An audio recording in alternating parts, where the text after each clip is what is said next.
ఓవేసీ సవాల్ విడిచిందన్నా.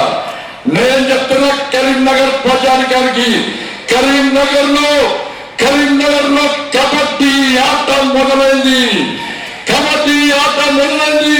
కబడ్డీ కప్పు విషయంలో ఒకవైపు ఎంఐఎం కాంగ్రెస్ పార్టీ వస్తే మరోవైపు కాసేపు జెండా పట్టుకొని అభివృద్ధి మంత్రంగా భారతీయ జనతా పార్టీ వస్తుంది. ఆలోచించేది కరీంనగర్ ప్రజలారా, మీ కార్పొరేషన్ మీద పచ్చ జెండా ఎగరాలా, కాసేపు జెండా ఎగరాలా, కరీంనగర్ ప్రజలు ఆలోచించుకోండి.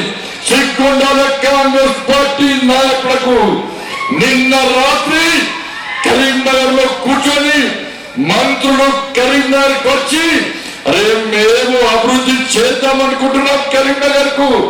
నిన్న హైదరాబాద్ నుంచి మంత్రులు వచ్చి మనతో బీజేపీని ఢీ కొట్టడం అయితలేదు కాబట్టి ఇలా ఎంఐఎం పార్టీకి 100 కోట్ల రూపాయలు ఫండ్ ఇచ్చి ఇలా బీజేపీని ఓడించి కరీంనగర్ అభివృద్ధిని అడ్డుకుందామని ప్రయత్నం చేస్తున్నాం. కరీంనగర్ ప్రజలు అనుకోలే అదే 100 కోట్లు కరీంనగర్కి ఇస్తే కరీంనగర్ లో రోడ్లు ఏంటి, డంపింగ్ యార్డ్ ఇలా ఇక్కడి నుంచి తరలించే వాళ్ళం, గల్లీలో రోడ్లు వేసే వాళ్ళమన్నా. ఇలా 100 కోట్లు ఖర్చు పెట్టి ఇలా మనల్ని ఓడించే ప్రయత్నం ఇలా ఎంఐఎం కాంగ్రెస్ పార్టీ చేస్తున్న విషయాన్ని ఒక్కసారి గుర్తుంచుకోండి. అసలైన తొలి వెలుగు. ఫాలో వాట్సాప్ @తొలి వెలుగు అఫీషియల్.